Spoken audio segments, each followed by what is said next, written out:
غامدی۔ السلام علیکم ناظرین، پروگرام غامدی میں آپ کا میزبان اویس اقبال آپ کو خوش آمدید کہتا ہے۔ ناظرین، ہم نے اس پروگرام کے فارمیٹ کو تھوڑا سا تبدیل کیا ہے۔ اب اس پروگرام کے ذریعے ہم کوشش کریں گے کہ معاشرے کے مذہبی، نیم مذہبی اور غیر مذہبی طبقوں کی ملٹیپل پولرائزیشن کا شکار نوجوان طبقے کے سماجی شعور میں اٹھنے والے خیالات کا بے لاگ تجزیہ کریں تاکہ معاشرے میں رواداری اور افہام و تفہیم کی فضا فروغ پا سکے۔ اس جستجو میں ہمارے ساتھ شریک سفر ہوں گے ممتاز مذہبی اسکالر محترم جاوید احمد غامدی صاحب، جن سے معاشرے کے مختلف طبقوں سے تعلق رکھنے والے نوجوان اپنے خیالات اور سوالات کا اظہار کھل کے کریں گے۔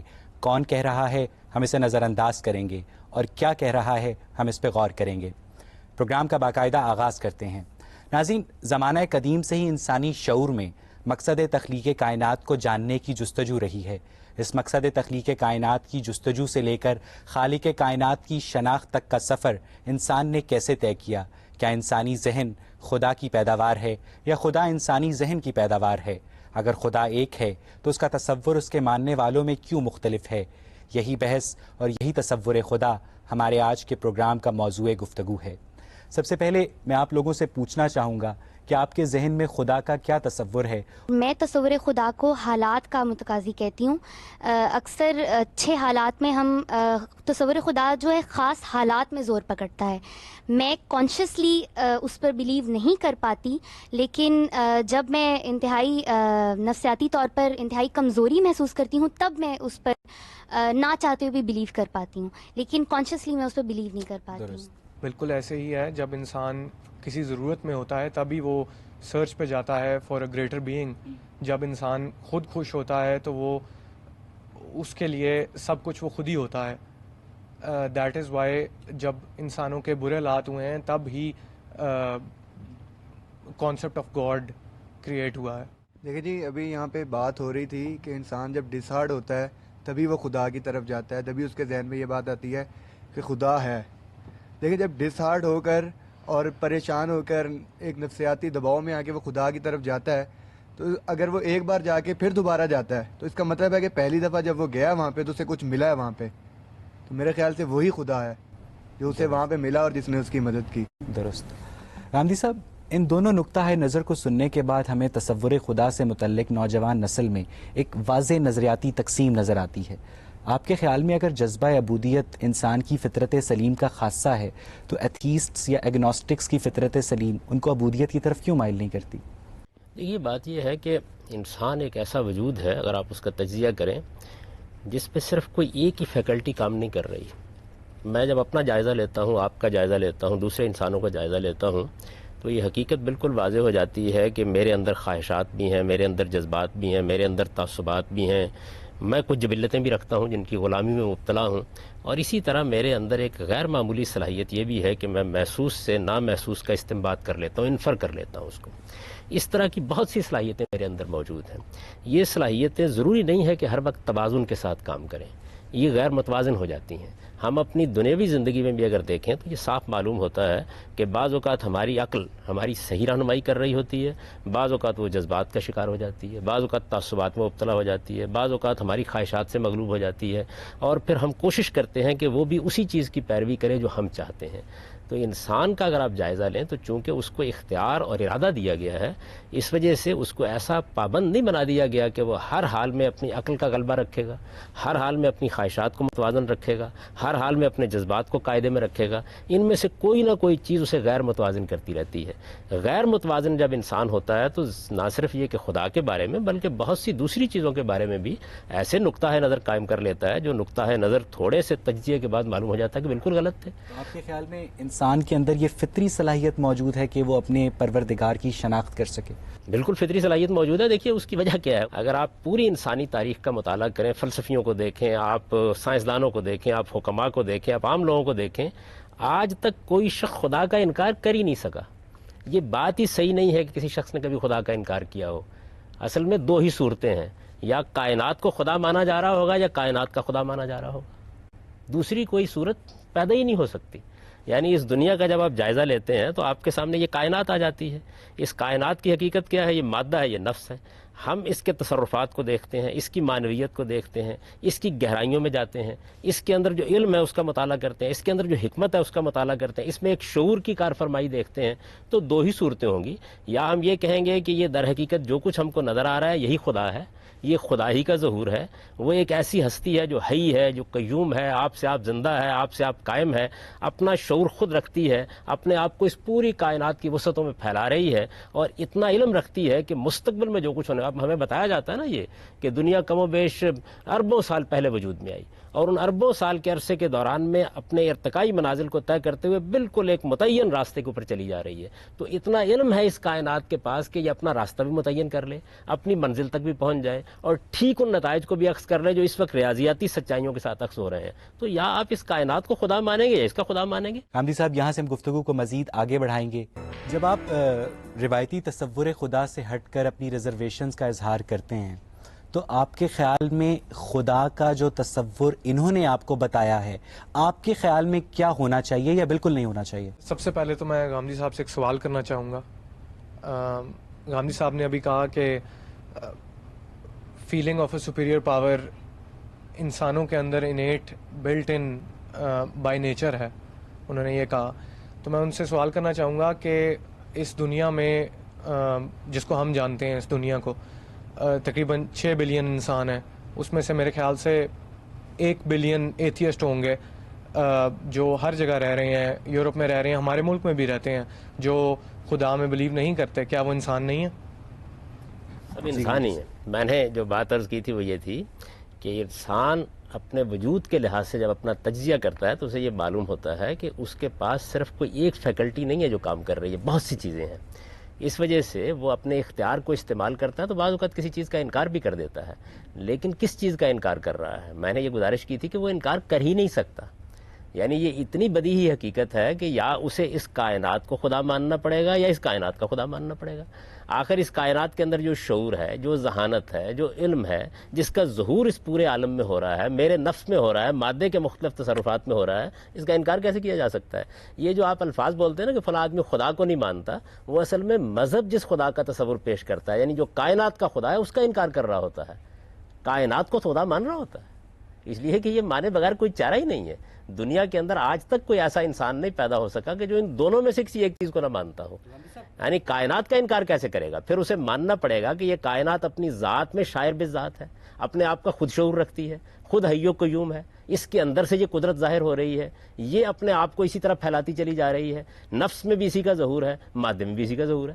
یا یہ مانے گا صرف لفظ خدا استعمال نہیں کرے گا. یعنی لفظ خدا کے استعمال کرنے سے تو کوئی فرق نہیں پیدا ہوتا. خدا کا لفظ تو فارسی زبان کا ایک لفظ ہے. اصل تو مسئلہ یہ ہے کہ کیا آپ اس کائنات کے باہر کھڑے ہو کر کسی چیز کا انکار کر سکتے ہیں؟ آپ یا اس کائنات کے بارے میں یہ مان رہے ہوں گے کہ یہ آپ ہی اپنی خدا ہے، خدا خود یہی عالم شش جہات، یا تو یہ مان رہے ہوں گے، اور یا یہ مان رہے ہوں گے کہ اس کائنات کا ایک خدا ہے جو اس سے ماورا ہے. ان کے علاوہ کوئی تیسری صورت آج تک پیدا ہی نہیں ہوئی. پیدا ہوئی تو مجھے بتائیے کون سی؟ ادھر اوپر دے دو. اگر ہم خدا کو مانتے ہیں تو اس سے کیا فرق پڑتا ہے، اور اگر ہم خدا کو نہیں مانتے ہیں تو اس سے کیا فرق پڑتا ہے؟ عام عوام کو اس سے کیا فرق پڑتا ہے؟ جی غامدی صاحب، انہوں نے پوچھا کہ حقیقی زندگی میں خدا کہاں آ کر ہماری زندگیوں سے وابستہ ہوتا ہے. یہ بات یہ ہے کہ میں چونکہ ایک عقلی وجود ہوں، عام سے عام آدمی کے سامنے بھی یہ سوال ہوگا کہ میں کیا ہوں، کہاں سے آیا ہوں، میرا انجام کیا ہے. اس کا اگر آپ یہ جواب دیتے ہیں کہ اس کائنات کا ایک پروردگار ہے تو آپ کی زندگی کا نقشہ بالکل اور ہوگا. اور اگر یہ جواب دیتے ہیں کہ اس کائنات کا کوئی پروردگار نہیں، یہ کائنات ہی خود خدا ہے، تو آپ کی زندگی کا نقشہ بالکل اور ہوگا. تو آپ کی زندگی پر جو اثر اس کا پڑتا ہے وہ یہ ہے کہ آپ کے سوچنے کا انداز، ازل اور ابد کا تصور، آپ کے انجام کے بارے میں آپ کا نقطہ نظر، یہ سب تبدیل ہو جاتے ہیں. اور جب یہ تبدیل ہوتے ہیں تو اس کا اثر آپ کے اخلاق پر پڑتا ہے، آپ کے کردار پر پڑتا ہے، آپ کی سیرت پر پڑتا ہے، دنیا کے بارے میں آپ کیا نقطہ نظر رکھتے ہیں اس پر پڑتا ہے. انسانوں کو آپ انسان سمجھتے ہیں یا کوئی اور مخلوق سمجھتے ہیں، کوئی باشعور ہستی سمجھتے ہیں یا بے شعور حیوان سمجھتے ہیں، یہ سارے سوالات پھر ایک پورا کا پورا پنڈورا باکس سے کھل جاتا ہے. پھر تو آپ کو ان سب سوالوں کے بارے میں کوئی ایک نقطہ نظر قائم کرنا پڑے گا. یہ ہے کہ میرے خیال میں سب سے زیادہ خدا کو ماننے والی جو قوم ہے وہ مسلمان ہیں، لیکن اس کے باوجود بھی اگر دیکھا جائے وسیع تر عالمی تناظر میں تو سب سے زیادہ مفلوق الحال قوم بھی مسلمان ہی ہیں. اس کی کیا وجہ ہے کہ اس سے مجھے یہ لگتا ہے کہ خدا کو نہ ماننے سے، جیسے کہ کیتھولک سے پروٹیسٹنٹ کی طرف جو لوگ آئے وہ مذہب کو نہیں مان رہے تھے، انہوں نے مذہب کو ایک سائڈ پہ کر دیا، خدا کے تصور کو ایک سائڈ پہ کر دیا، اور انہوں نے محنت کرنا شروع کر دی، اور جس کی وجہ سے وہ آج ترقی پر ہیں۔ امیر صاحب، انہوں نے کہا کہ مسلمان خدا پر یقین رکھنے کے باوجود بھی اتنے دنیا میں پسماندہ کیوں ہیں؟ جیسے کہ ہر سال حج کے موقع پر لاکھوں لوگ حج کرتے ہیں اور لاکھوں اچھے لوگوں کی دنیا میں اضافہ ہوتا ہے، لیکن پھر بھی مسلمان معاشرہ تنزلی سے نہیں نکلتا، کیوں؟ یہ بات یہ ہے کہ یہ بات ہی ٹھیک نہیں ہے کہ صرف مسلمان خدا پہ ایمان رکھتے ہیں، مسیحی بھی خدا پہ ایمان رکھتے ہیں، ہندو بھی خدا پہ ایمان رکھتے ہیں، یہودی بھی خدا پہ ایمان رکھتے ہیں۔ خدا پر ایمان رکھنا ایک اور چیز ہے، اور کسی قوم کا عروج اور زوال کے مراحل سے گزرنا ایک بالکل دوسری چیز ہے۔ اللہ تعالیٰ نے عروج اور زوال کا جو قانون بنایا ہے، وہ قانون کچھ اخلاقی اصولوں پر مبنی ہے۔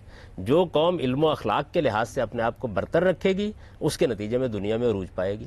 تو عروج اور زوال کے معاملات اس طرح نہیں طے ہوتے کہ آپ کیا مانتے ہیں اور کیا نہیں مانتے۔ سوال یہ ہے کہ اگر آپ خدا کو مانتے ہیں تو پھر آپ کی اخلاقی اساسات، یعنی وہ بنیادی چیزیں جن پر آپ خیر اور شر کا فیصلہ کرتے ہیں، وہ متعین ہو جاتی ہیں۔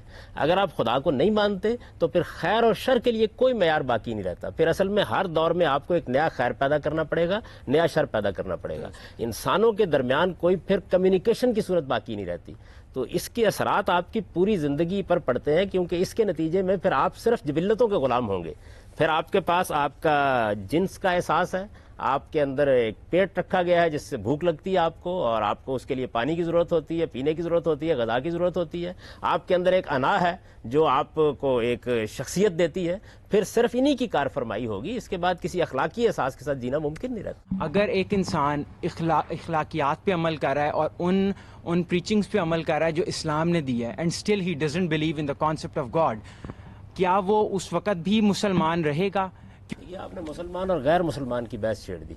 اصل سوال جو ہے وہ یہ ہے کہ جب آپ یہ مانتے ہیں کہ اس کائنات کا ایک پروردگار ہے، تو اس کے بعد آپ کے پاس اخلاقیات کی ایک محکم اساس قائم ہوتی ہے جس پر میں آپ سے گفتگو کر سکتا ہوں۔ اگر یہ بنیاد موجود نہیں ہے تو آپ آج ایک بہت اچھا اخلاقی اصول اختیار کریں گے، کل جب آپ اس کو چھوڑ دیں گے تو میرے اور آپ کے درمیان کمیونیکیشن کس بنیاد پر ہوگی؟ کوئی بنیاد ہے نا جس پر میں گفتگو کروں گا۔ آپ کی عنایت ہے کہ آج آپ بڑے اچھے اخلاقی رویے کے ساتھ پیش آ رہے ہیں، کل کو اگر آپ نے اس سے انکار کر دیا تو پھر کیا ہوگا؟ تو یہ مسلمان یا غیر مسلمان کی بحث نہیں ہے، بلکہ فلسفے کی سطح کے اوپر اس چیز کی بحث ہے کہ کیا آپ اخلاقی احساسات کو کوئی بنیاد دے سکتے ہیں خدا کے تصور کے بغیر؟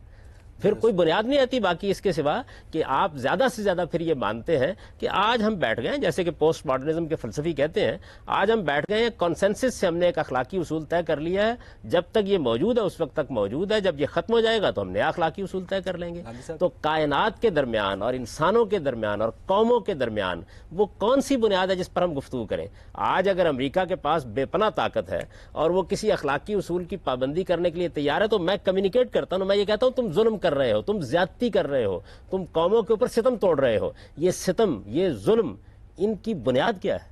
کس چیز پر میں یہ کہہ رہا ہوں؟ یہ میرا وہ اندرونی شعور ہے جو ان کے اندر بھی موجود ہے۔ اگر آپ اس کا انکار کر دیتے ہیں تو اس کے معنی کیا ہے؟ اس کے معنی یہ ہے کہ ہو سکتا ہے کل کو کوئی بڑی قوت کھڑی ہو جائے اور وہ یہ کہ ظلم کیا ہوتا ہے، عدل کیا ہوتا ہے، میری مرضی عدل ہے، میری بات عدل ہے، پھر میرے پاس کہنے کے لیے کوئی بنیاد نہیں رہتی۔ تو اللہ تعالیٰ کا تصور ہمیں اخلاقی اساس فراہم کرتا ہے فلسفے کی سطح پر۔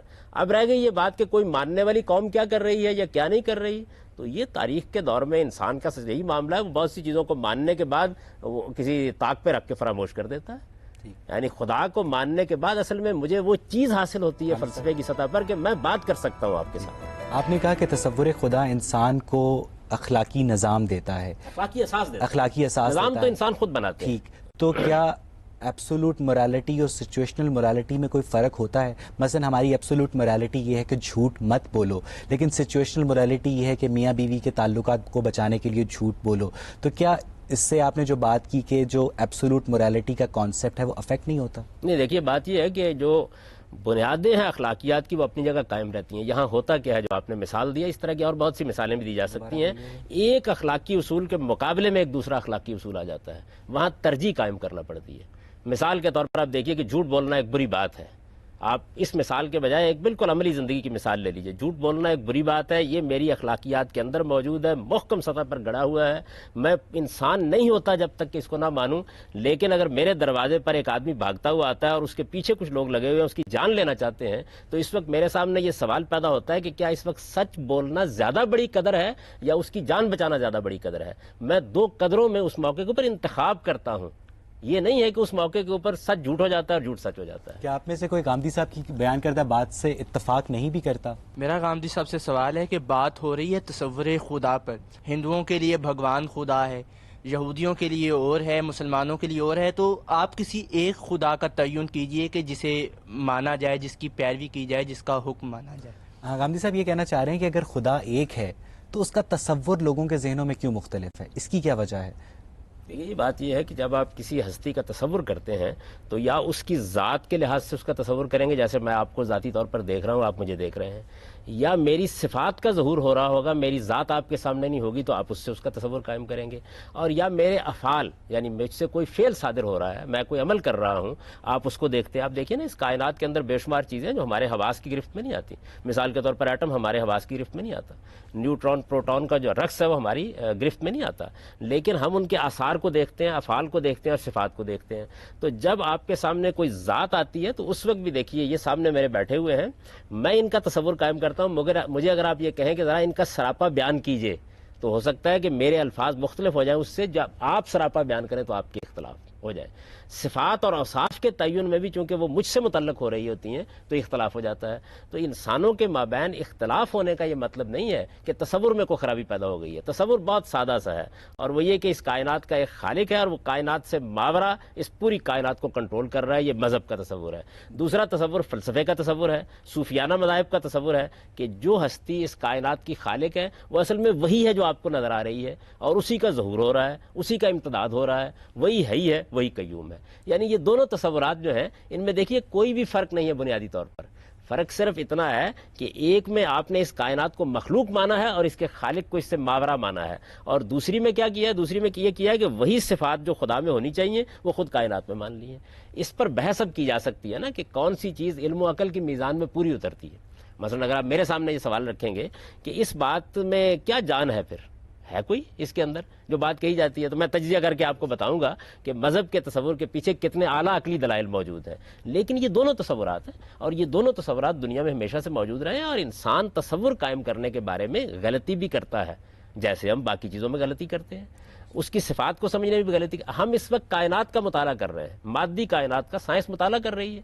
آپ یہ دیکھیے کہ مادی کائنات کے اوصاف کو ہم دیکھتے ہیں، آثار کو ہم دیکھتے ہیں، اس کا مطالعہ کرتے ہیں تو اسے ایک نام دیتے ہیں. آج ہم نے جس چیز کو لا آف گریویٹیشن کا نام دے رکھا ہوا ہے، ممکن ہے کہ اب دنیا آگے بڑھتی چلی جائے تو یہی قوت کوئی اور نام حاصل کر لے. تو نام میں کیا رکھا ہے؟ اس کا جواب دیکھیے قرآن مجید نے کیا دیا. قرآن مجید نے یہ بتایا کہ اللہ تعالیٰ کے سب اچھے نام اللہ ہی کے ہیں، تم اس کو جس نام سے بھی پکارو. اصل چیز یہ ہے کہ آپ کا کانسیپٹ کیا ہے، آپ کا تصور کیا ہے. آپ کا خدا کا تصور کیا یہ ہے کہ وہ ایک ایسی ہستی ہے جس کے پاس شعور نہیں ہے، جس کے پاس علم نہیں ہے، جس کے پاس حکمت نہیں ہے، جو حال اور مستقبل سے واقف نہیں ہے، جو حی نہیں ہے، جو قیوم نہیں ہے. یا آپ کا تصور یہ ہے کہ خدا ایسی ہستی کو ہونا چاہیے جو زندہ ہے، اپنے بل پر آپ قائم ہے، جس کا علم حال مستقبل ماضی سب کو محیط ہے، جس کی حکمت بے پناہ ہے، اور جس نے مجھے وجود بخشا ہے، اور میرا شعور بھی اسی کی تخلیق ہے، اور یہ مادہ بھی اسی کی تخلیق ہے. تو یہ آپ کے تصور کی بات ہے کہ وہ تصور آپ نے کیا قائم کیا، کیسے قائم کیا ہے. وہ غلط ہو سکتا ہے، کیونکہ انسانوں کے بارے میں اگر آپ یہ کہتے ہیں کہ انہیں ایک ہی بات کہنی چاہیے اور ایک ہی طرح سے سوچنا چاہیے، تو یہ میرے نزدیک خود انسان کی توہین ہے. انسان تو اپنے اندر تنوع رکھتا ہے، سوچے گا، غور کرے گا، اور ہم آپس میں تبادلہ خیالات کریں گے. مجھے یہ بتائیے، کیا سیاسی حقائق میں اتفاق ہو گیا ہوا ہے؟ کیا سماجی حقائق میں اتفاق ہو گیا ہوا ہے؟ کیا قانونی حقائق میں اتفاق ہو گیا ہوا ہے؟ ان پہ بھی گفتگو ہوتی رہتی ہے، بحث ہوتی رہتی ہے، حالانکہ دنیا چلانی ہے اس کی بنیاد کے اوپر. درست. گاندھی صاحب نے ابھی یہ بات کی کہ خدا ہے، اس پر بحث نہیں ہے. خدا ہے ہی ہے، اس پر بحث نہیں ہے، لیکن بحث اس پر ہے کہ خدا کیا ہے. میں اسی کے حوالے سے سوال کرنا چاہوں گی کہ جب میں تصور خدا یعنی خدا کے بارے میں سوچتی ہوں تو میرے ذہن میں آتا ہے کہ ازل سے ابد تک ہے. اب مجھے یہ بات نہیں سمجھ آتی کہ وہ ازل سے کیسے ہے، ابد تک کیسے ہے، یا وہ کیسے بنا ہے. جب ہم سورہ اخلاص پڑھتے ہیں تو تب بھی سمجھ نہیں آتی ہے. یہ سوچیں کیسی ہیں کہ مجھے حیت کے بارے میں سمجھ نہیں آتی. میری بہن دیکھیے، بات یہ ہے کہ چونکہ ذات خداوندی کو ہم نہیں دیکھ رہے، ذات خداوندی کیا ہے وہ ہماری آنکھوں کے سامنے نہیں، ہمارے حواس کی گرفت میں نہیں آتی. ہم جو کچھ بھی خدا کا تصور کرتے ہیں وہ یا اس کی صفات کے حوالے سے کرتے ہیں یا اس کے افعال کے حوالے سے کرتے ہیں، یعنی وہ کیسے کام کر رہا ہے. ہمیں اس کی صفات اس عالم میں نظر آتی ہیں، ہمیں اس کا کام اس عالم میں نظر آتا ہے، اس سے ہم ایک تصور قائم کرتے ہیں. تو بہت سے سوالات ہمارے ذہن میں پیدا ہو جاتے ہیں. ان سوالات کو ہمیں دیکھنا چاہیے کہ ان میں سے کون سا سوال حقیقی ہے، کون سا سوال ایسا ہے جس کا ہمیں جواب مل سکتا ہے، کون سا سوال ہے جس کا جواب ہم کو نہیں مل سکتا. خدا اپنی ذات کے لحاظ سے انسان کی گرفت میں آ جائے تو پھر خدا کیا ہوا؟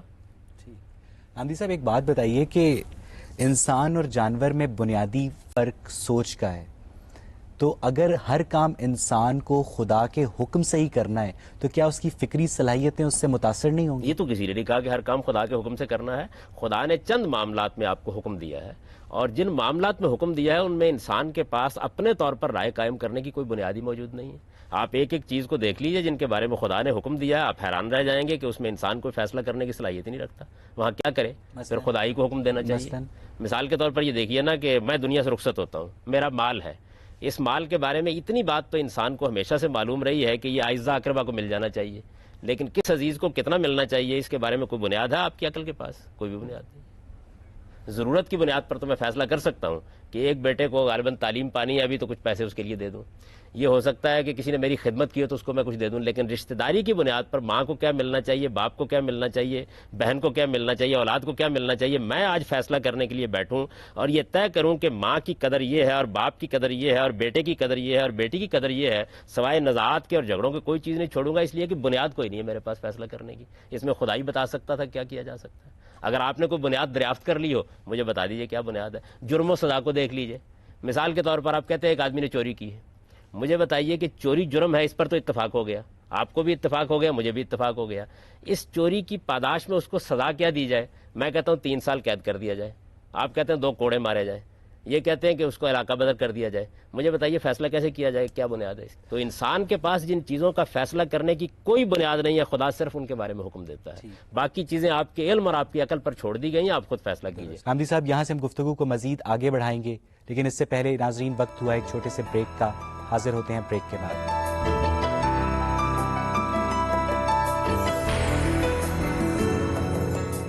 آمدی صاحب نے ابھی بات کی کہ خدا انسان کو اخلاقی نظام کی بنیاد فراہم کرتا ہے، اس کی ڈیٹیلز نہیں بتاتا، تو کیا آپ اس سے اتفاق کرتے ہیں؟ وہ یہ کہ اگر اچھائی اور برائی اللہ کی طرف سے ہے and everything is predefined in the context of God, so that means whatever we are doing we are being operated by our holy string. تو پھر یہ جزا اور سزا کا جو کانسیپٹ ہے، اگر ہم اچھائی کرتے ہیں تو ہم اس لیے کرتے ہیں کہ we are told to do this اور we are design for that, اور اگر ہم برائی کرتے ہیں تو یہ بھی اللہ کی طرف سے ہے، کیونکہ ہم خود تو کچھ کر نہیں سکتے، کیونکہ ہمیں کہہ دیا گیا کہ لوح قلم میں ہر چیز جو ہے وہ محفوظ ہے and it is pre defined.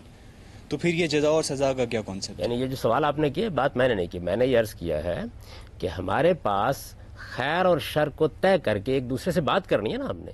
یعنی ہمیں یہ بتانا ہے کہ ظلم کیا ہے، عدل کیا ہے، انصاف کیا ہے، زیادتی کیا ہے، یہ چیزیں ہمیں بیان کرنی ہوتی ہیں، اس لیے کہ ہم ایک اخلاقی وجود ہیں. تو اخلاقی وجود کے لیے کوئی فلسفیانہ اساس اس وقت تک فراہم نہیں کی جا سکتی جب تک کہ انسان کے اندر ان چیزوں کو ازل سے نہ مانا جائے اور اس کے بارے میں یہ تسلیم نہ کیا جائے کہ ایک خالق ہے جس نے یہ شعور ہمیں دیا ہے. یہ نہیں کہ ہمیں خیر اور شر کا پابند کر دیا ہے، یعنی کوئی ہمارے اندر ایسی مشین لگا دی ہے جس کے نتیجے میں جو وہ چاہتا ہے ہم وہی کرتے ہیں. نہیں، اللہ تعالیٰ نے یہ بات قرآن مجید میں بالکل واضح کر دی ہے کہ بہت سی چیزیں تو ایسی ہیں جو اس نے طے کی ہیں. مجھے کیا صورت دینی تھی، مجھے کہاں پیدا کرنا تھا، میرے والدین کون ہوں گے، میرا وطن کیا ہوگا، یہ چیزیں تو طے ہیں. لیکن یہ کہ مجھے اچھائی اور برائی میں سے کس چیز کا انتخاب کرنا، اس کے بارے میں دیکھیے قرآن کے الفاظ کیا ہیں کہ میں نے جب انسان کا، اللہ تعالیٰ کہتے ہیں کہ میں نے جب انسان کے نفس کا تصفیہ کیا، اسے بنایا اور سنوارا، تو فَأَلْهَمَهَا فُجُورَهَا وَتَقْوَاهَا، میں نے اس کے اندر یہ صلاحیت رکھ دی کہ یہ بھی جان سکتا ہے کہ کیا چیز برائی ہے اور یہ بھی جان سکتا ہے کیا چیز اچھائی ہے. تو اچھائی اور برائی کا شعور میرے اندر ہے. اس کو محکم اساس کس وقت ملتی ہے؟ جب میں خدا کو مانتا ہوں. اور دوسری چیز جو اس وقت میں کہنا چاہتا تھا لیکن بات درمیان سے دوسری طرف نکل گئی، وہ یہ ہے کہ اگر میں خدا کو نہیں مانتا تو اصل میں تو میری نفسیات ہی ایکسپلین نہیں ہوتی میرے سامنے. یعنی میں پھر ہوں کیا؟ جب یہ ایکسپلین نہیں ہوتی تو میں صرف آنکھیں بند کر کے شتر برق کی طرح زندگی بسر کر سکتا ہوں. بہت بڑے بڑے سوالات ایسے ہیں کہ جن کا پھر مجھے کوئی جواب نہیں ملتا. یہ بات کہ میری عملی زندگی کو کیسے کنٹرول ہوتا ہے اس کے لیے تو مجھے اللہ نے عقل دے رکھی ہوئی ہے, میں اس کی روشنی میں کام کروں. اسی کانٹیکسٹ میں ایک سوال میں غامدی صاحب سے کرنا چاہوں گی کہ خدا کا تصور اخلاقی اساس کیوں ہے؟ کیا ایسا نہیں ہے کہ جب بہت سے لوگ اکٹھے رہنا شروع کرتے ہیں, جب قومیں بنتی ہیں, جب دو لوگ اکٹھے ہوتے ہیں, 10 لوگ 20 لوگ, پورا معاشرہ بنتا ہے, تو ان کے اصول اور ان کے اچھائی اور برائی کے معیار خود ہی ڈیولپ ہو جاتے ہیں آہستہ آہستہ؟ کیا ایسا نہیں ہے؟ جی میں نے یہی بات عرض کی تھی کہ اگر آپ خدا کو نہیں مانتے تو پھر یہ ماننا پڑے گا, اور جیسے ہی آپ یہ مانیں گے تو پھر اصل میں کنسنسس کی بنیاد پر ہر دور میں اچھائی اور برائی اپنے آپ کو تبدیل کرتی چلی جائے گی. اور انسان کا معاملہ یہ ہے کہ یہ بہت شریف مخلوق نہیں ہے. اگر کسی وقت کسی قوم کے پاس غیر معمولی طاقت آ گئی اور یہ اصول طے ہو گیا کہ اچھائی اور برائی کے معیار کنسنسس سے طے کرنے ہیں, اور اس نے بالکل برعکس طے کر دیے, تو گفتگو کی بنیاد کیا باقی رہے گی؟ یعنی یہ اتنا بڑا حادثہ ہو جائے گا پوری انسانیت کے لیے. ابھی خدا کا شکر کرنا چاہیے کہ پوری انسانیت بنیادی اخلاقیات کو مانتی ہے. میں جب ایک ظالم ترین حکمران سے بھی یہ بات کرتا ہوں کہ تم ظلم کر رہے ہو, تو ظلم ایک ایسا لفظ ہے کہ میری زبان سے نکلتا ہے تو کمیونیکیٹ ہو جاتا ہے. اگر کنسنسس کی بنیاد پر یہ چیزیں تبدیل ہونا شروع ہو گئیں, دیکھیے نا, انہوں نے ایک سوال کیا تھا کہ ایک فطری اخلاقیات ہے اور ایک عملی اخلاقیات ہے. دیکھیے فطری اخلاقیات 6 چیزیں ہیں, وہ قرآن مجید نے بالکل متعین کر کے بیان کر دی ہیں. عدل فطری اخلاقیات ہے. میں عدل چاہتا ہوں, اچھا میں احسان چاہتا ہوں, پسند کرتا ہوں اس بات کو کہ میرے لیے احسان کرے, میرے لیے آگے بڑھے, میرے ساتھ اچھا سلوک کرے. یہ میری فطرت کے اندر رکھا گیا ہے. میں رشتہ داری کا ایک تصور رکھتا ہوں اور رشتہ داروں کا حق اپنے اندر محسوس کرتا ہوں. یہ 3 مثبت چیزیں ہیں. 3 منفی چیزیں کیا ہیں؟ 3 منفی چیزیں یہ ہیں کہ میں فحش چیزوں کے بارے میں اپنے ضمیر میں ایک ابا محسوس کرتا ہوں. میں کسی کی حق تلفی کو ایک گناہ سمجھتا ہوں اور ایک برائی سمجھتا ہوں. میں کسی کی جان مال آبرو کے خلاف زیادتی کرنے کو ایک برائی سمجھتا ہوں. یہ 6 بنیادی چیزیں ہیں. ان 6 بنیادی چیزوں کو جب آپ اپلائی کرتے ہیں دنیا کے اندر, اختلافات اس وقت واقع ہوتے ہیں. اور وہ اختلافات بھی کیا ہوتے ہیں؟ وہ اصل میں ہوتا ہے کہ 2 قدریں سامنے آ جاتی ہیں جن میں سے ایک کو ترجیح دینا ہوتی ہے. تو ترجیح کے موقع پر اختلافات پیدا ہوتے ہیں. میں جب یہ کہتا ہوں کہ اخلاقیات کو اساس نہیں مل سکتی, تو اس کا مطلب یہ ہے کہ اخلاقیات کو ابدیت نہیں مل سکتی. وہ پھر تبدیل ہوں گی, اور تبدیل ہونے کے بعد اب دیکھیے نا, دنیا میں چین کا غلبہ ہونے والا ہے, نظر آ رہا ہے صاف.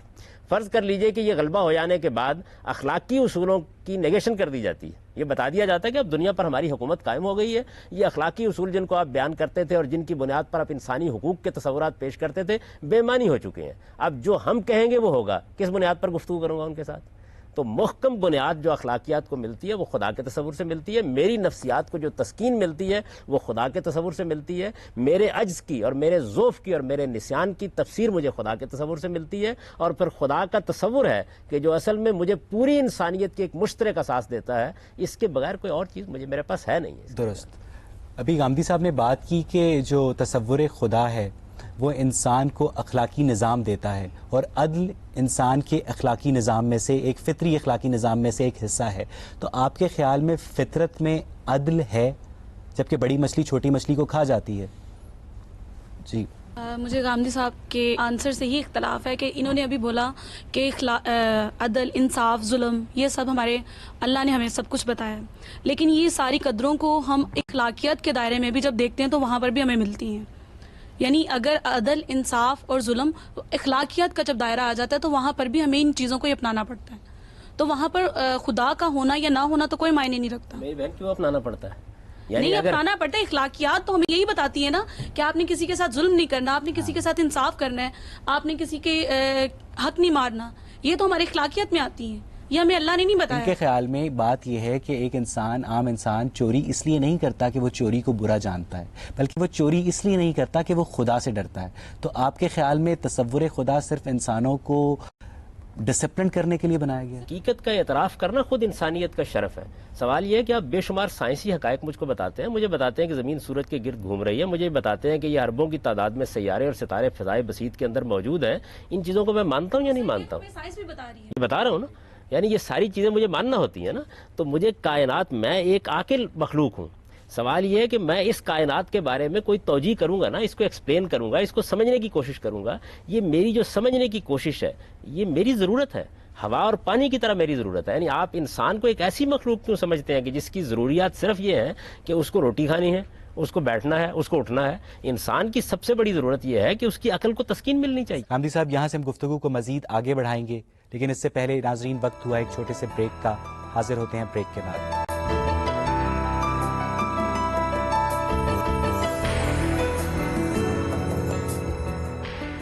ابھی آپ نے یہاں پر کہا کہ ستارے ہیں، آسمان ہے، یہ نیوٹرن پروٹران یہ سب کچھ ہے، ٹھیک ہے.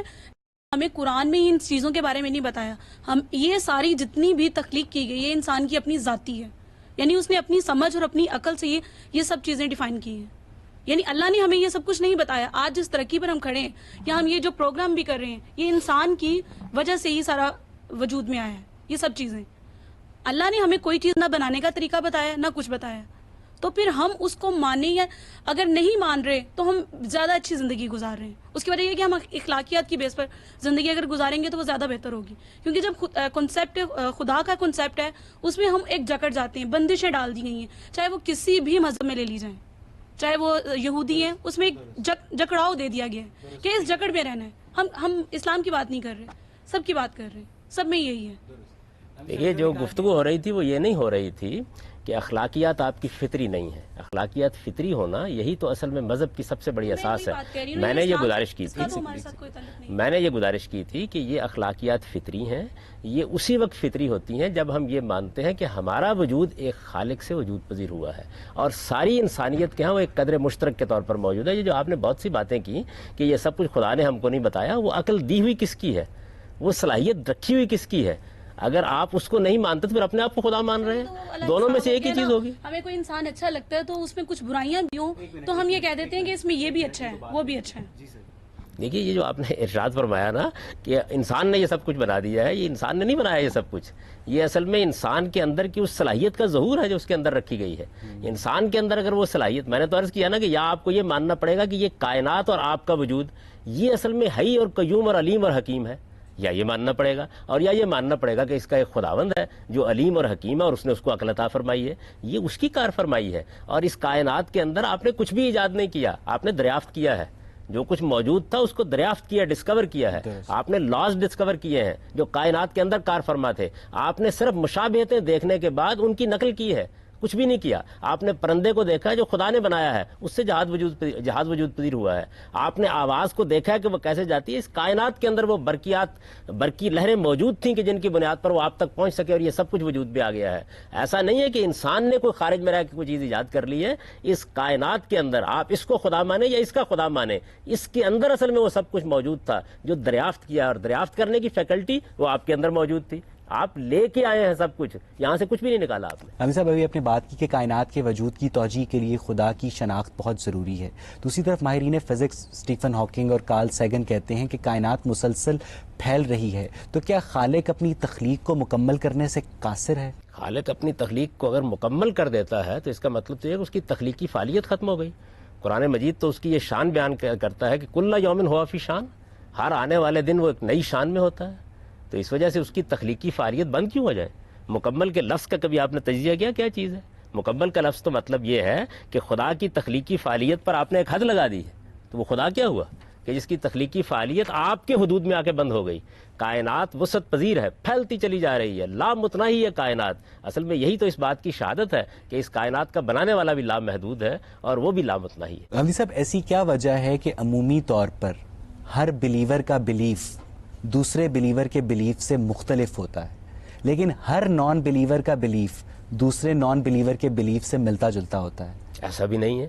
دیکھیے جو لوگ نہیں مانتے، میں نے تو آپ سے عرض کیا ہے کہ وہ پھر اس کائنات کے بارے میں یہ مانیں گے کہ یہ آپ سے آپ ہے، اور یہ ازلی بھی ہے، اور یہ ابدی بھی ہے، اور اس کے اندر علم بھی ہے، اور اس کے اندر حکمت بھی ہے. ذرا ان کے تصورات کو جائزہ لیجئے، آپ یہ دیکھیں گے کہ ان کے تصورات کا تو ایک جنگل ہے پورا کا پورا جو آباد ہے.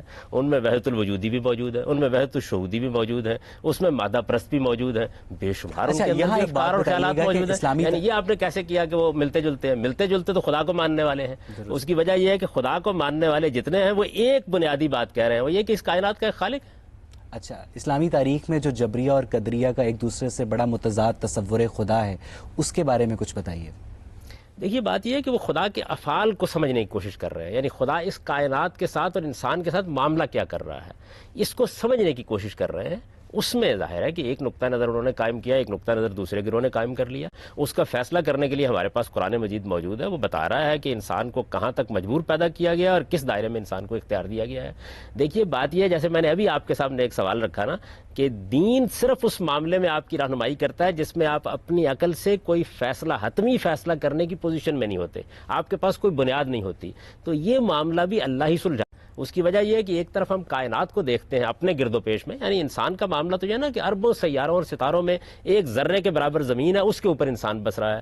تو جب کائنات کو ہم دیکھتے ہیں تو مجبور محض دیکھتے ہیں، بالکل کنٹرول دیکھتے ہیں. معلوم ہوتا ہے کہ کسی کی گرفت میں اور کسی کی مٹھی میں ہے پوری کائنات. اس کے مقابلے میں انسان کے پاس بڑے محدود سے دائرے میں اختیار ہے. تو یہ چیز جو انسان کائنات میں دیکھتا ہے اس کو خیرہ کر دیتی ہے، اور وہ خیال کرتا ہے کہ شاید میرے پاس بھی اختیار نہیں ہے. یہ اختلاف ہوگا. اس اختلاف کو دیکھیے، آپ انسان کے اختلاف سے کیوں گھبراتے ہیں؟ انسان کو جس خالق نے بنایا ہے اس نے جب اختیار دے دیا ہے تو اختلاف ہی میں حسن ہے، ہونے دیجئے. دیکھیے قرآن مجید نے کیا بیان کیا. قرآن مجید نے کہا انا ہدینہ السبیل، ہم نے انسان کو بنایا تو بالکل سیدھا راستہ اس کو دکھا دیا. لیکن یہ راستہ ہے کیا؟ اما شاکرم و اما کفورا. یہ اس اختیار کے ساتھ ہے کہ چاہے تو ہمارا شکر گزار بندہ ہو اور چاہے تو نہ شکر گزاری پر تلے. ناظرین، آج ہم نے تصور خدا کے چند غیر روایتی پہلوؤں پہ بحث کی. یہ سفر ابھی جاری ہے. یہ کسی بھی باشعور آدمی کے لیے دلیل جذبات پہ بھاری ہے، اور اگر یہ خاکی اپنی فطرت میں نوری ہے نہ ناری ہے تو ہمیں نور کی کشش یا نار کی تپش سے بالاتر ہو کر اس علمی جستجو کے سمندر میں غوطہ زن ہونا ہے. اگلے پروگرام میں ہم تصور خدا سے متعلق اس بحث کو مزید آگے بڑھائیں گے. کبھی غامدی. السلام علیکم ناظرین، پروگرام غامدی کے ساتھ آپ کا میزبان اویس اقبال حاضر خدمت ہے. پچھلے پروگرام میں ہم نے تصور خدا سے متعلق جس بحث کا آغاز کیا تھا، آج ہم محترم جاوید احمد غامدی کی مدد سے اس پہ گفتگو کو مزید آگے بڑھائیں گے. کبھی فیض نے کہا تھا کہ یا خدا وہ یہ کہتے ہیں کہ تو خوشنود ہر ایک ظلم سے ہے، وہ یہ کہتے ہیں کہ ہر ایک ظلم تیرے حکم سے ہے. اگر یہ سچ ہے تو تیرے وجود سے انکار کروں، ان کی مانوں کہ تیری ذات کا اقرار کروں. جی آپ لوگوں میں سے کوئی سوال کرنا چاہے گا؟ تصور خدا کو کیا عقل کی بنیاد پہ ہم ایکسیپٹ کر رہے ہیں یا اس کو یقین کی بنیاد پہ؟ دیکھیے آپ نے جو بات کہی ہے، دیکھیے عقائد جو انسان قائم کرتا ہے وہ علمی اور عقلی بھی ہوتے ہیں، وہ جذبات کی بنیاد پر بھی قائم ہو جاتے ہیں، وہ تعصبات کی بنیاد پر بھی قائم ہو جاتے ہیں. انسان کے پاس یہ نہیں ہے کہ ایک ہی چیز ہے، اس کی جبلتیں ہیں. آپ دیکھیے پچھلی 2 صدیوں کے درمیان میں جو بڑے بڑے فلسفی پیدا ہوئے، انہوں نے انسان کو سمجھنا چاہا تو کسی ایک جبلت کو بنیادی قرار دے دیا. مثال کے طور پر مارکسزم نے آپ کی جو بھوک کی جبلت ہے اس کو بنیادی قرار دے دیا، معاش اصل چیز قرار پا گئی. علامہ اقبال نے کہا نا کہ دین آپ پیغمبر حق ناشناس بر مساوات شکم دارد اساس. اچھا اسی طریقے سے آپ دیکھیے کہ فرائیڈ اور اس کے مکتب فکر کے بہت سے لوگوں نے جنس کی جبلت کو بڑی بنیادی حیثیت دے دی. بالکل اسی طرح ایڈلر نے انسان کے اندر جو تفوق اور برتری کی جبلت ہے اس کو بنیادی حیثیت دے دی. تو انسان کا جائزہ جب انسان لیتا ہے تو غیر متوازن ہو جاتا ہے. جبلتیں ہیں انسان کے اندر، خواہشات ہیں انسان کے اندر، جذبات ہیں انسان کے اندر، اس کے ساتھ اس کے پاس ایک بڑی برتر فیکلٹی عقل بھی ہے. تو ان ساری چیزوں کو اگر وہ توازن کے ساتھ استعمال نہیں کرتا تو بعض اوقات نتائج میں اختلاف پیدا ہونا شروع ہو جاتا ہے. اور پھر انسانوں کے مابین دیکھیے نا، ہمارے مابین کچھ چیزوں میں اختلاف ہو رہا ہے. وہ کیا چیز ہے جس کی بنیاد پر ہم کمیونیکیٹ کر رہے ہیں؟ وہ ہماری عقل ہے، استدلال کر رہے ہیں نا، اسی کی بنیاد پر گفتگو کر رہے ہیں. تو یہ وہ چیز ہے جو انسان کے پاس موجود ہے. لہٰذا انسان اپنی عقل سے چیزوں کو سمجھتا، جانتا، اور جب سمجھ اور جان لیتا ہے تو اس کے بعد اپنے حدود بھی پہچان لیتا ہے. پھر اس کے بعد وہ ایک گمان غالب کے مقام پر آتا ہے کہ زیادہ امکان اس بات کا ہے. یہ زیادہ امکان یقین میں کیسے بدلتا ہے؟ یہ جس طرح دنیا کے دوسرے علوم میں آپ بہت سے تجربات سے گزرتے ہیں، بہت سے مشاہدات سے گزرتے ہیں، پھر یہ یقین میں بدلنا شروع ہو جاتا ہے. مذہب میں بھی یہ اسی طریقے سے ہوتا ہے. صاحب کہنا چاہ رہے ہیں کہ پہلے ہمیں تصور خدا کے لیے پہلے اپنے ہم اس کو عقل سے پہلے سمجھنا چاہیے، اب بعد میں اس پر یقین کرنا چاہیے. ہر چیز کے معاملے میں ایسا ہی کرتے ہیں. دیکھیے ہوتا کیا ہے، ہوتا یہ ہے کہ یا تو ہم اپنی عقل استعمال کر کے کسی چیز کو نئے سرے سے دریافت کرتے یا اس کو نئے سرے سے دیکھتے ہیں، اور یا کیا کرتے ہیں ہم بالکل غفلت میں پڑے ہوئے ہوتے ہیں. ماں نے ایک بات بتا دی، باپ نے ایک بات بتا دی، معاشرے سے ایک بات سن لی، سنی سنائی بات کے اوپر یقین رکھ کے زندگی بسر کر رہے ہوتے ہیں. دونوں ہی چیزیں ہوتی ہیں. لیکن آپ کو اللہ تعالیٰ کیا کہتا ہے؟ اللہ تعالیٰ کی اس وقت جو ہمارے پاس کتاب موجود ہے قرآن، وہ تو ایک ایک لفظ کے بعد آپ سے یہ کہتا ہے کہ افلا تاکلون، افلا تتفکرون، افلا تتدبرون. تم غور کیوں نہیں کرتے؟ تم عقل سے کام کیوں نہیں لیتے؟ تم اس چیز کے اندر اتر کر کیوں نہیں دیکھتے؟ اچھا پھر وہ ہمارے سامنے بالکل سائنسی طریقے سے کائنات کی پرتیں کھولتا چلا جاتا ہے زمین کو دیکھو، آسمان کو دیکھو، یا اپنے سامنے کھڑے ہوئے اونٹ کو دیکھو، اس کی ساخت پر غور کرو، ان نہروں کو دیکھو، یہ دیکھو کہ کس طریقے سے گوبر کے اندر سے ہم دودھ کی شفاف نہریں نکال کے لے آتے ہیں. ایک ایک چیز کا جائزہ لے کے آپ کے سامنے آپ کے گرد و پیش کی تصویر کھینچتا ہے، آپ کے نفس پر آپ کو توجہ دلاتا ہے. دیکھو تم کیا چیز ہو، تمہارے اندر کیسی مشین ہے، تمہارے اندر کیسے افکار ہیں، تمہارے اندر کیسے جذبات ہیں. اپنے خوابوں کا تجزیہ کرو، اپنے اٹھنے اور بیٹھنے کو دیکھو، کس طریقے سے تمہیں شعور دیا گیا ہے، اس شعور کی کیا کار فرمائیاں ہیں. یہ دیکھنے کے بعد آپ کو یہ کہتا ہے کہ یہ دیکھو، کہہ دیتی ہے شوخی نقش پا کی ابھی اس راہ سے کوئی گیا ہے. کیا آپ خدا کو اس لیے تو نہیں چھٹلاتے کہ وہ آپ کو ایک سیٹ آف موریلٹی، ضابطہ اخلاق سے پابند کرتا ہے اور آپ اس پر عمل کرنے سے گھبراتے ہیں؟ میں خدا کے وجود پہ اس طرح یقین نہیں رکھتا جس طرح دوسرے رکھتے ہیں، اس لیے کیونکہ میرا دماغ مجھے اجازت نہیں دیتا. انسان پچھلے ہزاروں ملینز آف ایئر سے چلتے آ رہے ہیں، ہر روز ایک نئی چیز سیکھتے ہیں. صبح اٹھتے ہیں ایک نئی چیز سیکھتے ہیں. جس طرح پہلے لوگ سورج کو سمجھ نہیں سکتے تھے، اس کو خدا مانتے تھے، اسی طرح اب جس چیز کو بات تو یہ ہو رہی تھی نا کہ کیا آپ جو خدا آپ کو ضابطہ اخلاق دیتا ہے کہ جھوٹ مت بولو، چوری مت کرو، شراب مت پیو، تو کیا آپ اس پر عمل کرنے سے گھبراتے ہیں؟ کیا آپ اپنے آپ کو پابند نہیں دیکھ سکتے؟ کیا آپ اس لیے تصور خدا پر شک کا اظہار کرتے ہیں؟ میں بالکل اس لیے نہیں کرتا کہ مجھے خدا کسی چیز سے روکتا ہے جو میں کرنا چاہتا ہوں. میں اس لیے کرتا ہوں کہ میری عقل مجھے اجازت نہیں دیتی خدا کے کانسیپٹ آف گاڈ پہ بلیو کرنے پہ. دیکھیے بات یہ ہے کہ وہ یہ کہتے ہیں کہ میری عقل اس کو نہیں مانتی. اب ظاہر ہے کہ اس پہ گفتگو ہوگی، بات کریں گے ہم، اور بات کر کے دیکھیں گے کیسے نہیں مانتی. یعنی اس کائنات کی کوئی اور توجہ آپ نے کر لی ہے؟ کیا اس کائنات کی حقیقت کے بارے میں کوئی نیا علم آپ کے سامنے آ گیا ہے؟ یہ جو غیر معمولی حکمت اور غیر معمولی قدرت اور غیر معمولی علم ہے جس کا ظہور ہو رہا ہے، اس کی توجیہ کرنا چاہتی ہے عقل انسانی، اس کو ایکسپلین کرنا چاہتی ہے. یعنی اندازہ کیجئے کہ آپ ایک مرغی کے چوزے کے بارے میں تو یہ ماننے کے لیے تیار نہیں ہے کہ آپ اس کی توجیہ نہیں کریں گے، نہیں ماننے کے لیے تیار نا. پوری سائنس کیا ہے، وہ کیا کر رہی ہے؟ وہ اصل میں ایک کے بعد دوسری چیز کی توجیہ کر رہی ہے. ایک سیب آسمان سے گرتا ہوا نظر آ رہا ہے آپ کو درخت سے، آپ کہتے ہیں میں غور کروں گا اس بات کے اوپر کہ کیوں، اور اس پوری کائنات کے بارے میں، ان کے اپنے وجود کے بارے میں، اس خوبصورت صورت کے بارے میں یہ کہتے ہیں میں غور کرنے کے لیے تیار نہیں، میری عقل اس کو نہیں مانتی.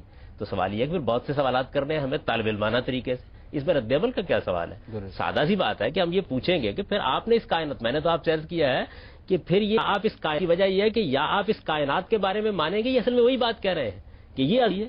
پر پھر مجھے بہت سے سوالات کرنے ہیں، آپ وہ سوال میرے سامنے رکھیے تو پھر میں آپ سے پوچھتا ہوں کہ یہ کائنات اگر اپنے وجود کی کس نے کہ وہ کسی خدا کو مانے گا؟ یہ نہیں دیتی. اس وجہ سے ہم علمی لحاظ سے، عقلی لحاظ سے مجبور ہیں کہ اس پر غور کریں. یعنی میں اپنے عقلی وجود سے کیسے دستبردار ہو جاؤں؟ ابھی یہاں پہ ایک صاحب نے سوال کیا تھا کہ مسلمان مفلوق الحال ہو گئے، کیا خدا نے ہم کو دیا؟ سوال یہ ہے کہ مسلمان مفلوق الحال ہو گئے یا مسیحی اس وقت دنیا پر غلبہ پا چکے، اس کا میری عقل کی تسکین سے کیا تعلق ہے؟ میری نفسیات تسکین چاہتی ہے، میں اپنے وجود کی توجیہ چاہتا ہوں، میں چاہتا ہوں میں سمجھوں میں کیا ہوں.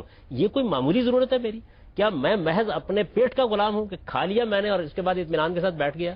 میرا شعور یہ تقاضا کرتا ہے کہ میں غور کروں اس کائنات کے اوپر.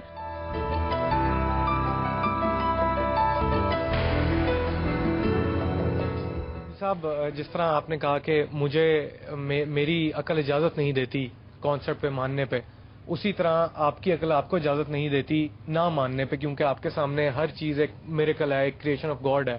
تو کون کہہ سکتا ہے یا میں غلط ہوں، یا کون کہہ سکتا ہے کہ آپ غلط ہیں؟ میں نے یہ نہیں کہا کہ میری عقل ماننے پہ مجبور کرتی ہے.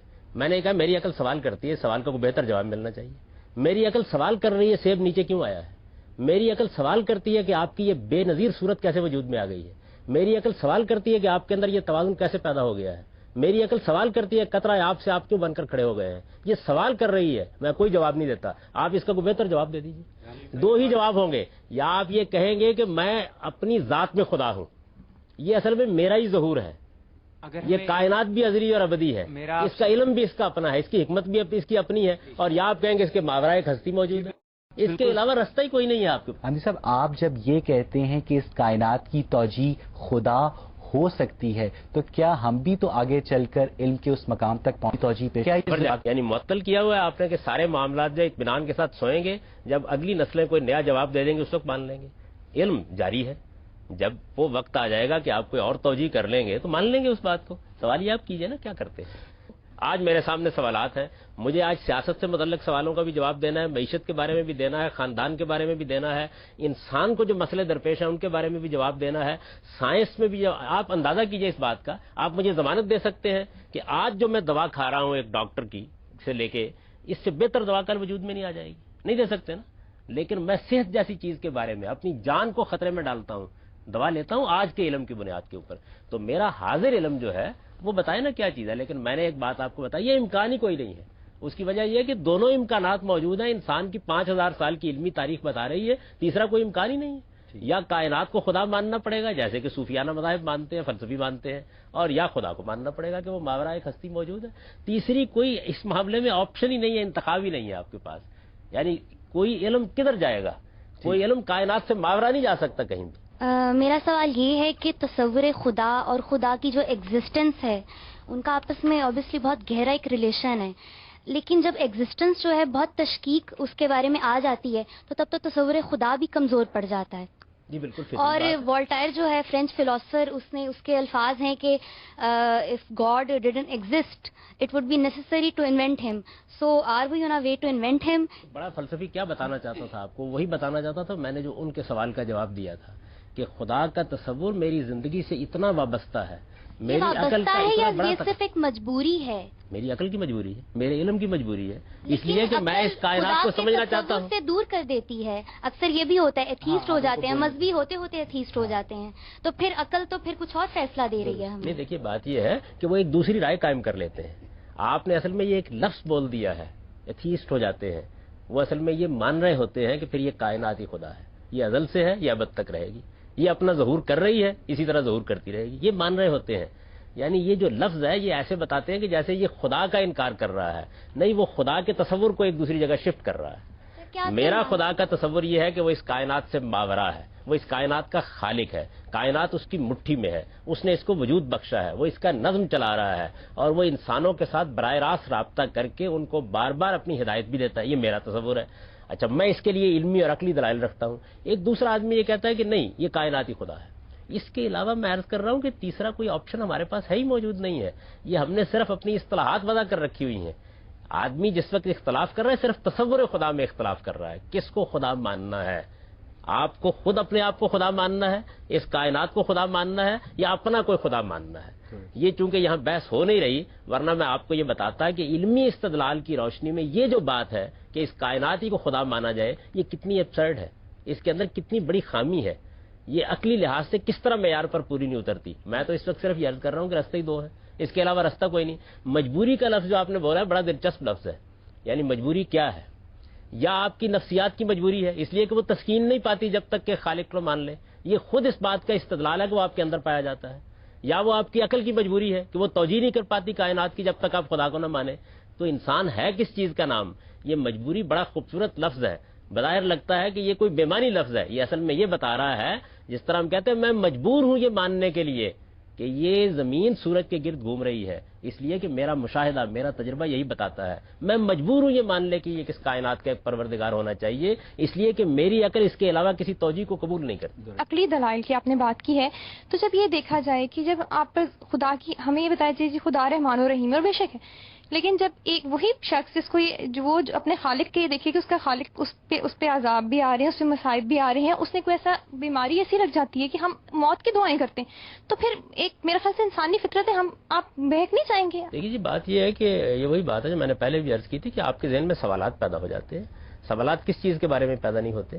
ہر چیز کے بارے میں پیدا ہو جاتے ہیں. ایک ہمارے سامنے پیچیدہ صورتحال آتی ہے, ہم اس پہ غور کرتے ہیں, اس کو سلجھانے کی کوشش کرتے ہیں, یہ بھی ایک سوال ہے. یعنی یہ سوال پیدا ہوتا ہے کہ رحمان اور رحیم خداوند ہمیں تکلیف کیوں دیتا ہے, مصیبت میں کیوں ڈالتا ہے, ہمارے ساتھ یہ معاملات کیوں ہوتے ہیں. اب ظاہر ہے کہ آپ اس کا جواب دیں گے نا, تو قرآن مجید نے اس کا جواب دیا اور یہ بتایا کہ پہلے آپ اس کائنات کی حقیقت کو سمجھیے. آپ اس کائنات کو دیکھ رہے ہیں اس دنیا کی زندگی کو سامنے رکھ کر. یہ کائنات اس سے وسیع دائرے میں پھیلی ہوئی ہے. آپ کی زندگی یہاں پر 60 سال 70 سال 100 سال گزرتی ہے. آپ کو ابدی زندگی کے لیے پیدا کیا گیا ہے. اس ابدی زندگی کے لیے اس دنیا کو آزمائش اور امتحان کے طور پر بنایا گیا ہے. آپ کمرہ امتحان کو کمرہ امتحان کے طور پر دیکھیے, اس کو نتیجے کے لحاظ سے نہ دیکھیے. تو یہ بتائے گا آپ کو. یہ پھر ایک الگ موضوع ہے کہ اس کائنات کو آپ کیسے سمجھیں گے. دیکھیے بات یہ ہے کہ ایک بچہ ہے, اس کو اس کی ماں اٹھاتی ہے, کان سے پکڑ کے اٹھاتی ہے, بالکل اس کا دل نہیں چاہ رہا ہوتا ہے اسکول جانے کے لیے, سخت سردی کا موسم ہوتا ہے, وہ اٹھاتی ہے اور اٹھا کر بچہ, یعنی ماں کتنی شفیق ہوتی ہے, کتنی رحیم ہوتی ہے, اس بچے کو لحاف سے نکالتی ہے, سخت سردی کے موسم میں تیار کرتی ہے, وہ بیچارہ ٹھٹھرتا ہوا گاڑی میں بیٹھتا ہے, جاتا ہے. کیوں؟ ماں کی نگاہ اس مستقبل پر ہے جس پر بچے کی نگاہ نہیں ہے. تو جب ماں کی جگہ پر کھڑے ہو کر آپ دیکھتے ہیں تو وہی عمل جو آپ بچے کی جگہ پر کھڑے ہو کے تو آپ کو ظلم نظر آ رہا ہوتا ہے, وہ ٹھیک ٹھیک بچے کی خیر خواہی بن جاتا ہے. تو اصل میں آپ کا زاویہ نظر کیا ہے, یعنی آپ چیزوں کو ان کی ٹوٹیلٹی میں دیکھ رہے ہیں, پورے کینوس کو سامنے رکھ کے دیکھ رہے ہیں, یا آدھے دیکھ رہے ہیں. آپ مثال دیجئے, میں آپ کو ایک مثال دیتا ہوں اس کی. دیکھیے بات یہ کہ انسان کا آپ جائزہ لیں. اگر انسان 20 سال کی عمر میں دنیا میں آئے, 10-15 سال جوانی کے گزارے, اس کے بعد دنیا سے چلا جائے, تو پھر اس کے بعد نہ خاندان کی ضرورت ہے, نہ بیوی کی ضرورت ہے, نہ جنسی آزادی پر پابندیاں لگانے کی ضرورت ہے, کسی چیز کی ضرورت نہیں. لیکن کیا انسان ایسا ہے؟ پورا انسان ایک ناتواں بچے کے طور پر وجود میں آتا ہے, ہمکتا ہے, اٹھتا ہے, اس کے پاس نہ کھانے کی طاقت ہوتی ہے, نہ پہننے کی طاقت ہوتی ہے, نہ پینے کی طاقت ہوتی ہے, وہ اپنی زندگی کی ضروریات پوری نہیں کر سکتا, پاؤں پر چلتا ہے, کہیں کھڑا ہوتا ہے, بہت سی تربیت سے گزرتا ہے, جوان ہوتا ہے, جوان ہونے کے بعد 20-25 سال گزارتا ہے, اور اس کے بعد پھر بڑھاپا اس کی دروازے پر آ کے دستک دیتا ہے, پھر اسی طرح وہ بچہ ہو جاتا ہے جس طرح کے پہلے پیدا ہوا تھا. اس پورے انسان کے لیے ایک نظام بنانا ہے. آپ بتائیں کون سا بنے گا؟ آزادانہ جنسی تعلق کا بنے گا یا خاندان والا بنے گا؟ تو آپ چیز کو دیکھ کس زاویے سے رہے ہیں؟ آپ کو خدا یہی کرتا ہے اپنی کتاب کے ذریعے سے کہ چیز کو اس کے پورے کینوس میں دیکھنے کی تربیت دیتا ہے.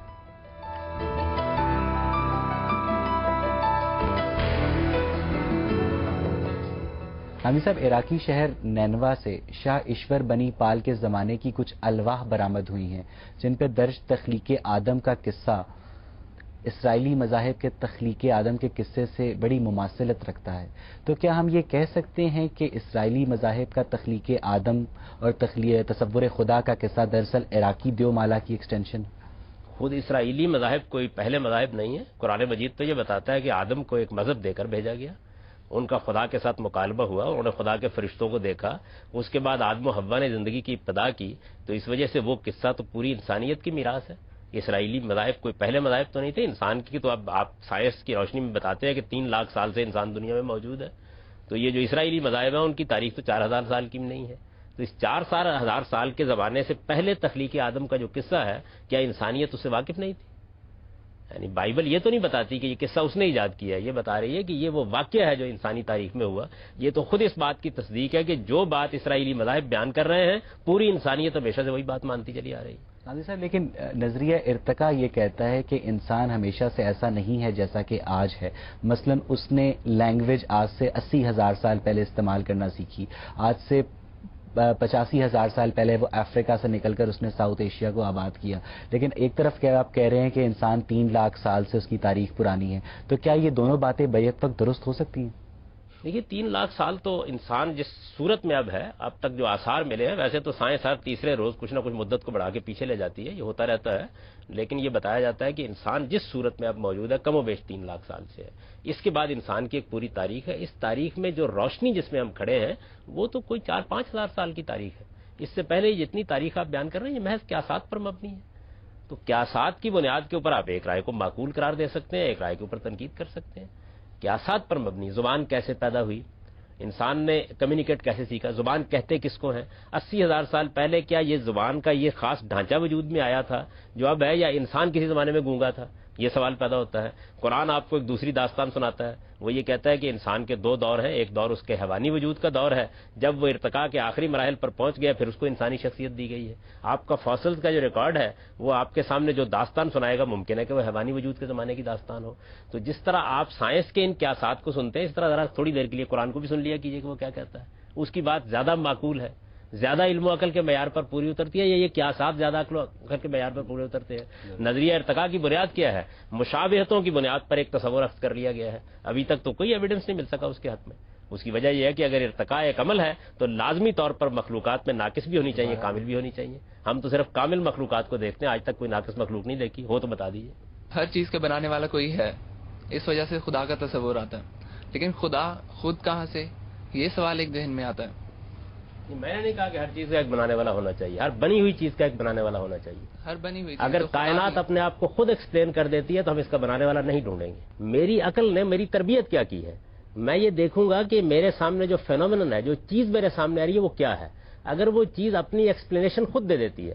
میرا وجود ہے، دیکھیے میں آپ کو تو آنکھوں سے دیکھ رہا ہوں، آپ کی آواز سن رہا ہوں، اپنے وجود کا تو میں پورا شعور رکھتا ہوں. میرے اندر کیا ہے، میرے باہر کیا ہے، میرے خواب کیا ہے، میری سوچ کیا ہے، میرا فکر کیا ہے، میرے جذبات کیا ہے، میں اپنے پورے وجود کو جانتا ہوں. اس پورے وجود کو اگر میں ایکسپلین کر دوں، اس کی ایکسپلینیشن مجھے اس کے اندر نظر آ جائے، تو میں باہر نہیں ڈھونڈوں گا. تو اس وجہ سے یہ بات ٹھیک نہیں ہے جو عام طور پر لوگ کہتے ہیں کہ ہر چیز کا ایک خالق ہونا چاہیے. نہیں، ہر مخلوق کا ایک خالق ہونا چاہیے. جب ایک چیز بنی ہوئی ہے تو اس کا خالق ڈھونڈا جاتا ہے. آپ کے سامنے میز پڑی ہوتی ہے تو آپ کارپینٹر کو ڈھونڈتے ہیں. آپ کے سامنے کٹی ہوئی لکڑی پڑی ہو تو آپ نہیں ڈھونڈتے، اس لیے کہ وہ اپنی ایکسپلینیشن نہیں چاہتی. تو یہ کائنات جو ہے اور میرا وجود، جب میں اس کا تجزیہ کرتا ہوں تو میں یہ دیکھتا ہوں کہ یہ بنا ہوا ہے، یہ مخلوق ہے، یہ اپنی توجیہ خود نہیں کرتا، یہ اپنے وجود کی خود حقیقت نہیں بتاتا.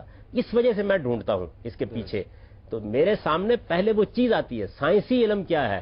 جو محسوس ہے، جو آپ کے حواس کے سامنے آیا ہے، اس کا تجزیہ کیجئے. وہ سوال پیدا کرتا ہے، اس سوال کا جواب خدا کا تصور ہے. اگر وہ سوال نہیں پیدا ہوتا تو واپس ختم ہو گئی بات. مجھے جس بات سے اختلاف ہے کہ یہ کہا جاتا ہے کہ حضرت آدم کو اللہ تعالیٰ نے خلیفہ بنا کر بھیجا گیا.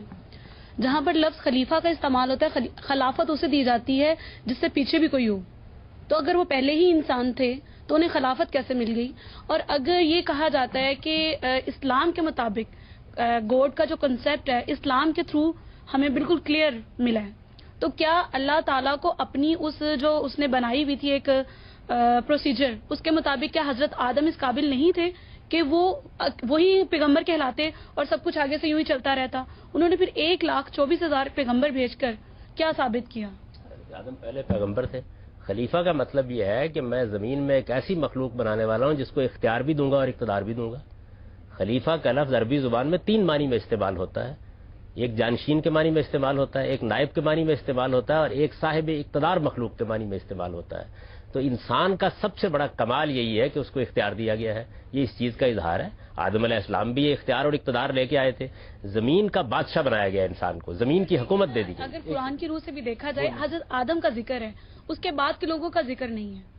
اس کی کیا وجہ کہ حضرت آدم یعنی پہلے انسان ہونے کے باوجود ان کا ذکر آج بھی موجود ہے، لیکن ان کے بعد کے لوگوں کا ذکر موجود ہے کہ سیدنا نوح علیہ السلام کا ذکر موجود ہے، جن کو آدم ثانی کہا جاتا ہے. 1,24,000 کہیں نظر نہیں آتے، صرف 1,24,000 تو ایک روایت کے اندر بیان ہوا ہے، جو روایت بھی کوئی بڑی مستند روایت نہیں ہے.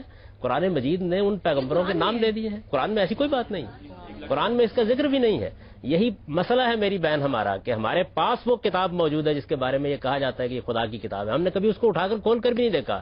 ہم خدا کے تصور پر بات کرتے ہیں، ہم خدا کے تصور پر بات کرتے ہیں. اسلام اگر نبی پاک پر کمپلیٹ ہونا تھا تو پھر وہاں سے کیوں شروع ہوا؟ کس نے کہا ہے نبی پاک پر کمپلیٹ ہونا تھا؟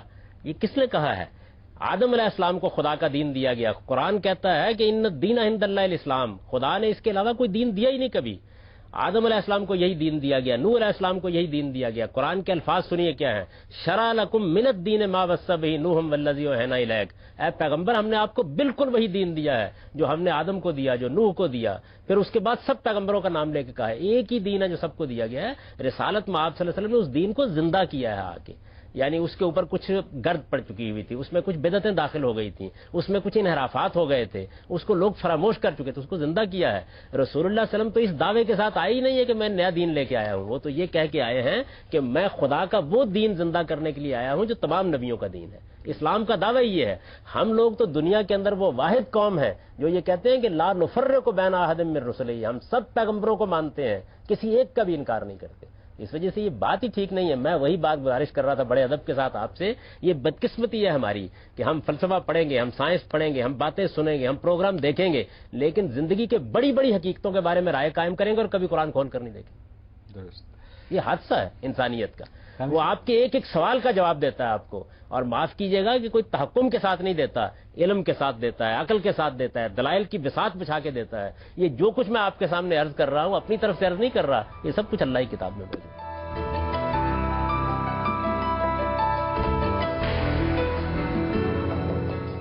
غامدی صاحب، جب آپ اختیار کی بات کرتے ہیں کہ انسان کو اختیار دیا ہے اللہ نے کچھ معاملوں میں، تو کیا پھر ہمیں یہ ماننا پڑے گا کہ کچھ ایکٹس ہیں جو کہ خدا کی مداخلت کے بغیر ہو جاتے ہیں، تو یہ فیکٹ جو ہے خدا کو خدا ہونے دیتا ہے؟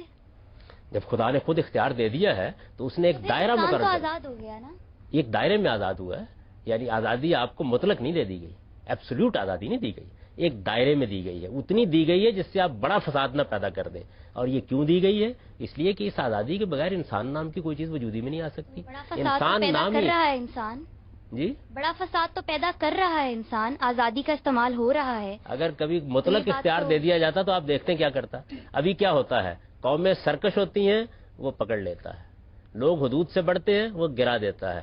ہم مسلمانوں کو 1000 سال تک دنیا پر حکومت کرنے کا موقع اس نے دیا, اس کے بعد ہمیں بھی زمین بوس کر دیا. یہود کے ساتھ بھی یہی معاملہ کیا. برطانیہ عظمیٰ کی حکومت میں سورج غروب نہیں ہوتا تھا, آج سورج طلوع نہیں ہوتا. امریکہ آج دنیا پر حکومت کر رہا ہے, کچھ خبر نہیں کہ اگلے 50 سال میں کیا صورتحال ہونے والی ہے. یہ کام اگر وہ نہ کرے, دیکھیں اس کو قرآن مجید نے کتنے خوبصورت جملے میں بیان کیا ہے, تلک الایام نداولھا بین الناس. یہ قوموں کے مابین اللہ کا قانون ہے جو گردش دے رہا ہے حالات کو. یہ معاملہ اس محدود اختیار میں ہو رہا ہے. اگر اختیار کو مطلق کر دیا جائے تو اس کے بعد تو جو فساد پیدا ہوگا اس کا آپ تصور کر سکتے ہیں, اتنا ہی دیا گیا ہے. پریزنٹلی جو فساد پیدا ہو رہا ہے وہ کیا کم ہے؟ مطلب اس کو گوارا کیا گیا ہے, ڈسٹرکشن ہو چکی ہے, اس کو گوارا کیا گیا ہے امتحان کی وجہ سے. دیکھیے بالکل یہی سوال فرشتوں نے کیا تھا اس وقت. اللہ تعالیٰ نے کہا میں ایک ایسی مخلوق بنانے والا ہوں جس کو میں زمین کا اقتدار دوں گا. فرشتوں نے کہا پہلے پریڈکشن, جی بالکل, اس لیے کہ اقتدار کا لازمی نتیجہ تھا نا یہ. خدا تو جانتا تھا اپنی پوری اسکیم کو. فرشتوں نے سوال کیا کہ جب آپ نے اقتدار بھی دے دیا اور اختیار بھی دے دیا ہے تو فساد پیدا ہوگا. اس کا جواب یہ دیا گیا کہ امتحان کے لیے اختیار دینا ضروری تھا, لیکن تم دیکھو گے کہ اس اختیار کے باوجود وہ لوگ پیدا ہوں گے اور ہزاروں کی اور لاکھوں کی تعداد میں پیدا ہوں گے جو مجھے بھی مانیں گے, اخلاقی حدود کی بھی پابندی کریں گے, جو اپنی خلوت میں بھی مجھ سے ڈریں گے, جو کبھی کسی کے ساتھ ظلم نہیں کریں گے, جن میں انبیاء بھی ہوں گے, جن میں صالحین بھی ہوں گے, جن میں اعلیٰ ترین اخلاقی وجود رکھنے والے بھی لوگ ہوں گے. اس وجہ سے میری یہ اسکیم کامیاب ہے. آپ مجھے یہ بتائیے علمی اور عقلی لحاظ سے کہ اگر کسی ایسی مخلوق کا امتحان کرنا ہو کہ جس کے اندر سے آپ خود اپنے اختیار کی بنیاد پر اچھا کام کرنے والے منتخب کرنا چاہیں تو اختیار دیں گے یا نہیں دیں گے؟ لازماً دینا پڑے گا نا. پہلے خدا کی اسکیم سمجھنی چاہیے. پوری اسکیم کیا ہے؟ پوری اسکیم یہ ہے کہ اگلی دنیا جو اس نے بنائی ہے, جو ابدی دنیا ہے, جو کبھی ختم نہیں ہوگی, جس میں موت پر موت طاری ہو جائے گی, اس دنیا میں اگر آپ آباد ہونا چاہتے ہیں تو آپ کو اپنے نفس کو پاکیزہ بنانا ہے. اب پاکیزگی اور غیر پاکیزگی, اس کے لیے ایک امتحان برپا کر دیا گیا. اس سے آپ گزریں گے. وہ خدا سے ماروا ایک تصور ہے, وہ انسان کے ہی اپنے اختیار میں تھا. جی بالکل, انسان کے غلط استعمال سے پیدا ہو جاتا ہے. خدا نے تو بڑی اعلیٰ چیز دی ہے, اختیار دیا ہے مجھے, یعنی اختیار اتنی بڑی چیز ہے. ہم خود کریٹر بن بیٹھے کہ ہم نے شر کریٹ کر ڈالا. اس میں کیا شک ہے؟ انسان نے تو بہت کچھ کریٹ کیا ہے. آپ یہ دیکھیے جہاز بنا دیے, یہ اسٹوڈیو بنا دیا ہے, یہ سب کچھ بنا دیا ہے. اگر انسان یہ کام کر سکتا ہے تو اب تو اختیار کو استعمال کر کے شر کو وجود میں لے آتا ہے. خدا تو سر خیر ہے. حمدی صاحب, اگر خدا ہر چیز کا خالق ہے تو پھر شر کا خالق کون ہے؟ جب آپ یہ قرار دیتے ہیں کہ شر کا خالق انسان ہے تو ہم صرف یہ کہہ کر بری الذمہ ہو جاتے ہیں کہ اس شخص کا قاتل میں نہیں بلکہ یہ کلاشنکوف ہے جو میں نے ہاتھ میں پکڑی ہوئی. دیکھیے بات یہ, کلاشنکوف اس کی قاتل اس لیے نہیں ہے کہ وہ بے شعور ہے. انسان باشعور ہے. انسان خیر و شر کے بارے میں جانتا ہے کیا خیر اور کیا شر ہے. اس وجہ سے ہم انسان کو ذمہ دار ٹھہراتے ہیں.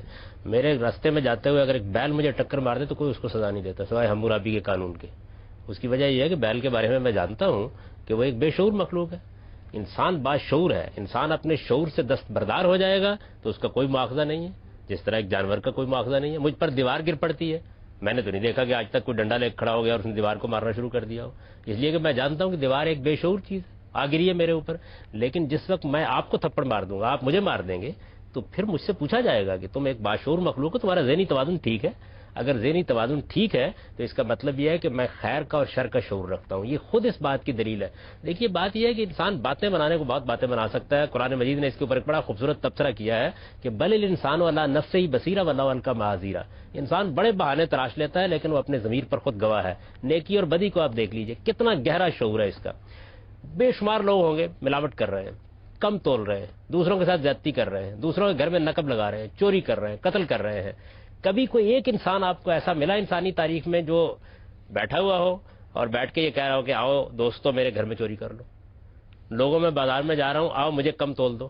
دیکھا کبھی آپ نے؟ انارکلی بازار میں 2-4 آدمی پھر رہے ہیں اور کہہ رہے ہیں مجھے ذرا کم کپڑا تو ناپ کے دے دینا. یہ خود اس بات کی دلیل ہے کہ آپ اپنے بارے میں یہ بات تسلیم کرنے کے لیے تیار نہیں ہے کوئی آپ کے ساتھ برائی کرے.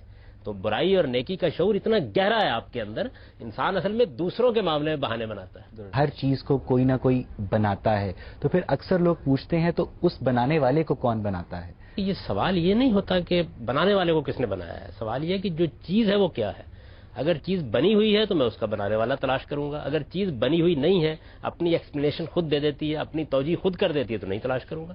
اگر خدا سے ملاقات ہوتی ہے کل اور معلوم ہوتا ہے کہ وہ بھی ایک بنی ہوئی چیز ہے تو اس کا بھی خالق ڈھونڈوں گا۔ یہ میری عقل کا تقاضا ہے، ناگزیر تقاضا ہے، یعنی اس کے سوا کوئی راستہ ہی نہیں ہے میرے پاس۔ اصل میں جو میرے سامنے چیز آتی ہے اس کا تجزیہ کرتا ہوں، جب اس کا تجزیہ کرتا ہوں تو یہ چاہتا ہوں کہ اس کی ایکسپلینیشن ڈھونڈوں۔ میرا سارا علم، میری ساری سائنس، میرا سارا فلسفہ اسی چیز پر مبنی ہے۔ میں اس کو جاننا چاہتا ہوں کہ یہ کیا ہے، اس کی حقیقت کیا ہے۔ یہ حقیقت اگر واضح ہو جاتی ہے، اس کے بارے میں کوئی بہام نہیں ہوتا تو میں نہیں تلاش کرتا۔ تو ہم یہ نہیں ہے کہ ہر چیز کا خالق ڈھونڈتے ہیں، نہیں، پہلے چیز دیکھیے، لفظ مخلوق پر آپ غور کیجئے۔ مخلوق کا لفظ جب آپ نے بولتے ہیں یا چیز کے بارے میں بولتے ہیں، یہ کہ چیز ایک نظم میں بندھی ہوئی ہے، اس چیز کے اندر ایک قدرت ہے جو نظر آ رہی ہے، اس کے اندر ایک حکمت ہے جو نظر آ رہی ہے۔ اب حکمت ہے تو میں حکیم ڈھونڈوں گا، قدرت ہے تو میں قدیر ڈھونڈوں گا، اگر قدرت نہیں ہے تو میں نہیں ڈھونڈوں گا اس کے بارے میں۔ آپ اپنے وجود کو دیکھیں اور اس کی توجیہ نہ ڈھونڈیں، آپ کی نفسیات تسکین کیسے پائے گی؟ آپ کی عقل خاموش کیسے بیٹھے گی؟ فخر کرتی ہے انسانیت کہ وہ چیزوں کے پیچھے جھانک کر اس کی وجہ معلوم کرنے سے سائنس تخلیق کر رہی ہے۔ یہ سب کچھ جو کچھ آپ نے دریافت کیا ہے، اگر آپ یہ کہہ کے بیٹھ جاتے کہ کیا ضرورت ہے اس بات کی، اطمینان کے ساتھ بیٹھے ہوئے ہیں کھیت کے اندر اور ایک آدمی آتا ہے لسی کا ایک گلاس پلا جاتا ہے، اس کے بعد ہم ہل چلا لیتے ہیں، فارغ ہو جاتے ہیں۔ آپ کے اندر تجسس پیدا ہوا، آپ نے زمین کو دیکھا، آپ نے اس کے اندر اتر کر دیکھا، آپ نے فلکیات کا مطالعہ کیا، پھر اس کے بعد آپ نے یہ عظیم قوانین دریافت کیے۔ بالکل اسی طریقے سے میں اس کائنات کے بارے میں حساس ہوں، میں اس کو جاننا چاہتا ہوں، میں اپنے وجود کو جاننا چاہتا ہوں۔ جب میں اس کو جاننے کی صحیح کرتا ہوں تو اس کے بعد میرے سامنے مختلف تصورات آتے ہیں، دو تصورات ہیں، میں ان کا علمی اور عقلی جائزہ لیتا ہوں، اس میں سے جس کو زیادہ کبھی پاتا ہوں اس کو قبول کر لیتا ہوں۔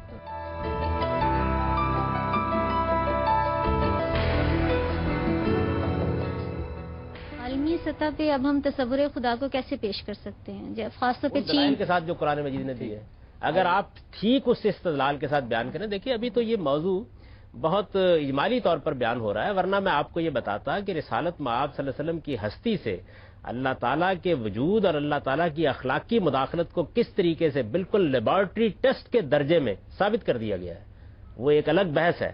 لیکن ابھی تو ہم اس پر گفتگو کر رہے ہیں کہ اس ان کو کیسے ہم یقین دلائیں گے؟ سر آپ نے کہا ہے کہ قرآن سے ہم دلائل دیں گے، لیکن جو نان بلیور قرآن ہی کو نہیں مانتے، ہم ان کو کیسے دلائل دیں گے؟ ہم یہ دلیل نہیں دیں گے کہ یہ قرآن میں لکھا ہوا ہے، وہ دلیل دیں گے جو قرآن نے دی ہے۔ قرآن مجید استدلال کرتا ہے، یہ بتاتا ہے کہ تمہاری نفسیات میں خدا کے کیا تقاضے ہیں، یہ بتاتا ہے کہ تاریخ میں خدا کے کیا شواہد ہیں، یہ بتاتا ہے تمہاری عقل کس طرح خدا کے وجود کا تقاضا کرتی ہے، پھر اس کے تصور کو درست کرتا ہے، پھر اس کے بعد انسانوں نے جو غلطیاں کی ہیں ان کے اوپر تبصرہ کرتا ہے، تو وہ استدلال کرتا ہے۔ یعنی قرآن یہ نہیں کہتا کہ میری بات مان لو اس لیے کہ یہ مجھ میں لکھی ہوئی ہے، وہ آپ کو دلیل دیتا ہے اپنی بات کی۔ آپ دیکھیے میں نے جتنی اب تک گفتگو کی ہے، کیا آپ کو یہ بتایا ہے کہ چونکہ یہ قرآن میں لکھا ہوا ہے کہ کائنات کا خدا اس لیے مان لیجئے؟ میں نے آپ کو یہ بتایا ہے کہ آپ اس کائنات کا تجزیہ کیجئے، اپنے وجود کا تجزیہ کیجئے۔ آپ کا وجود اور کائنات کا وجود دونوں پکار کر کہہ رہے ہیں کہ اس کی کوئی توجیہ اور ایکسپلینیشن ہونی چاہیے، وہ کیا ہے؟ اصل میں اس سوال کا جو آپ جواب دیں گے وہی جواب اصل میں خدا کا تصور بن جائے گا۔ آپ نے کہا کہ قرآن کی روح سے ہمیں پتہ چلتا ہے کہ تصور خدا کیا ہے، صحیح، لیکن اگر قرآن کی روح سے ہی دیکھا جائے تو ہمیں قرآن میں یہ بتایا جاتا ہے کہ ہم دنیا میں ان آسائشوں سے، یعنی آسائشوں کی خواہش نہ کریں اور ایک سادہ زندگی گزاریں، لیکن اسی کے مقابلے میں ہمیں یہ کہا جاتا ہے کہ آپ کو آخرت میں وہ تمام آسائشیں دی جائیں گی، جہاں پر وہ خود چاہے وہ وہاں ہمیں آسائشیں میسر کر دے، جس میں یہ کہا جاتا ہے کہ مردوں کو جی وہاں 70 حوریں بھی ملیں گی۔ یہاں پر کنسیپٹ وہی آ جاتا ہے کہ آپ کو یہ کہا جاتا ہے کہ لالچ دیا جاتا ہے، جہاں پر لالچ دیا جاتا ہے تو تب ہم خدا کو مانیں۔ قرآن مجید میں جو بات ہے وہ یہ ہے کہ وہ اپنے مخاطبین کو کہتا ہے کہ اچھے اخلاق اپناؤ، اچھا کردار اپناؤ، اچھی سیرت اپناؤ، دوسروں کے ساتھ ظلم نہ کرو۔ بات ہوگی نا، بات وہی ہے کہ وہ تو اخلاقیات میں بھی آ جاتا ہے۔ اگر آپ اجازت دیتے میں بات پوری کر لوں، یہ قرآن کہتا ہے۔ اب آپ دیکھیے کہ کیا دوسرے لوگ مان لیتے ہیں اس بات کو؟ وہ نہیں مانتے، اور نہیں مانتے تو کیوں نہیں مانتے؟ دنیا کی آسائشوں کی وجہ سے نہیں مانتے۔ قرآن یہ کہتا ہے کہ یہ آسائشیں تو تمہیں مل ہی جائیں گی وہاں پہ، یہ تو خدا نے بہت وافر مقدار میں تیار کر رکھی ہوئی ہیں، اپنے اخلاقی وجود کو پاکیزہ بناؤ۔ تو اصل میں انسان ان چیزوں کا محتاج ہے، کیونکہ انسان ان میں غلطان ہے۔ آج دنیا میں جو ظلم ہے، جو عدوان ہے، جو دوسروں کے ساتھ زیادتی ہے، کیوں ہو رہی ہے؟ مال کی طلب میں، جاہ کی طلب میں، عورت کی طلب میں۔ تو جنت میں یہ سب کچھ موجود ہوگا تو وہاں خرابیاں پیدا نہیں ہوں گی۔ دیکھیے بات یہ ہے کہ جنت آزمائش کی جگہ نہیں ہے۔ اس دنیا میں انسان کو یہ کچھ دیا گیا اور کچھ نہیں دیا گیا، اس لیے کشمکش پیدا ہو گئی ہے۔ یعنی اگر سب کو بادشاہی میسر آ جائے تو پھر کشمکش کا کیا سوال؟ سب کائنات کے اندر سارا نظم رکھتے ہیں تو پھر کشمکش کا کیا سوال؟ اصل میں بات یہ ہے کہ انسان محتاج ہے ان چیزوں کا، چونکہ محتاج ہے اس کے اندر ان کی لسٹ ہے، خواہش ہے، بے پناہ اشتہا ہے ان چیزوں کے پیچھے پڑ کے وہ اخلاقی حدود کی خلاف ورزی کرتا ہے۔ آپ کے خیال میں آدمی چوری کیوں کرتا ہے؟ آدمی بدکاری کیوں کرتا ہے؟ ظلم کیوں کرتا ہے؟ کم کیوں تولتا ہے؟ دھوکہ کیوں کرتا ہے؟ زمین کیوں ہتھیاتا ہے؟ ایک غریب عورت کا مال کیوں لے کے بھاگ جاتا ہے؟ کیا وجہ ہے اس بات کی؟ یہ انسان جو ہے یہ ایک ایسی مخلوق ہے کہ جس کے اندر بڑے اعلیٰ احساسات بھی ہیں اور اس طریقے کا شر بھی اس سے صادر ہوتا ہے۔ اس انسان کو مخاطب کر کے قرآن یہ کہتا ہے کہ جن چیزوں کے پیچھے پڑے ہوئے ہو یہ تو میں نے بہت بڑی مقدار میں تمہارے لیے تیار کر رکھی ہوئی ہیں، اپنے اخلاقی وجود کو سنبھالو۔ یہ انسان کی کمزوری ہے جس کا جواب دیا گیا ہے، لالچ نہیں دیا گیا اس کو، حقیقت بتائی گئی ہے۔ یہ بالکل ایسے ہی ہے کہ جیسے ایک ماں جو ہے وہ بچے کو کہتی ہے کہ دیکھو وہ آسائشیں تمہیں مل جائیں گی اس دنیا کے اندر جن کے پیچھے پڑ کر اس وقت آوارہ گردی کر رہے ہو، اپنے آپ کو سنبھالو اور پوری اسکیم کو سمجھنے کی کوشش کرو۔ تو اور کیا کہا جائے، انسان باز آ جائے نا ان چیزوں سے۔ ایک طرف آپ بات کر رہے ہیں کہ قرآن سے جو ہے ہمیں صحیح تصور خدا کا پتہ چلتا ہے، تو بات یہ کہ جب ہم اصلاح کے لیے قرآن پڑھیں گے کہ ہماری تصحیح ہو جائے خدا کے تصور کے حوالے سے، تو پھر آزادی کہاں جاتی ہے؟ بندہ آزاد نظم نہیں لکھ پاتا جب وہ اصلاح کے عمل سے گزر جائے، تو پھر تصور خدا میں آزادی کیسے آئے گی؟ تو اپنے آپ کو پابند کرنے کی بات ہوگی۔ ہمیں عقل دی گئی ہے، اس کی روشنی میں غور کریں گے نا، کائنات پر غور کریں گے، اپنے وجود پر غور کریں گے، اس میں ایک اللہ کی کتاب بھی موجود ہے۔ جس وقت ہم کوئی علم حاصل کرنا چاہتے ہیں تو ہم باقی علوم میں کیا کرتے ہیں؟ اس علوم کے ماہرین نے جو تجزیہ کیا ہوتا ہے اس کا مطالعہ کرتے ہیں۔ کائنات پر غور کرنا ہوتا ہے تو فلسفیوں کی چیزیں پڑھتے ہیں نا، اگر ہمیں دنیا کو سمجھنا ہوتا ہے تو سائنسدانوں کی چیزیں پڑھتے ہیں، اگر ہمیں انسان کے جسم کو سمجھنا ہوتا ہے تو کوئی اناٹومی کی کتاب اٹھاتے ہیں، پڑھتے ہیں اس تو کو۔ ایسے ہی جیسے آپ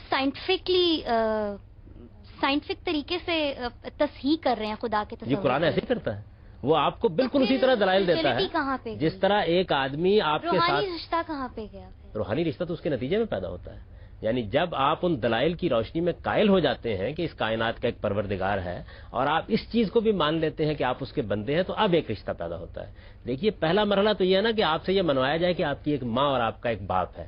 جس وقت یہ شعور پختہ ہو جاتا ہے کہ میری ایک ماں اور میرا ایک باپ ہے، اس سے پھر وہ ممتا کا رشتہ وجود میں آتا ہے جو ہمیں ایک بندھن کے اندر باندھ دیتا ہے۔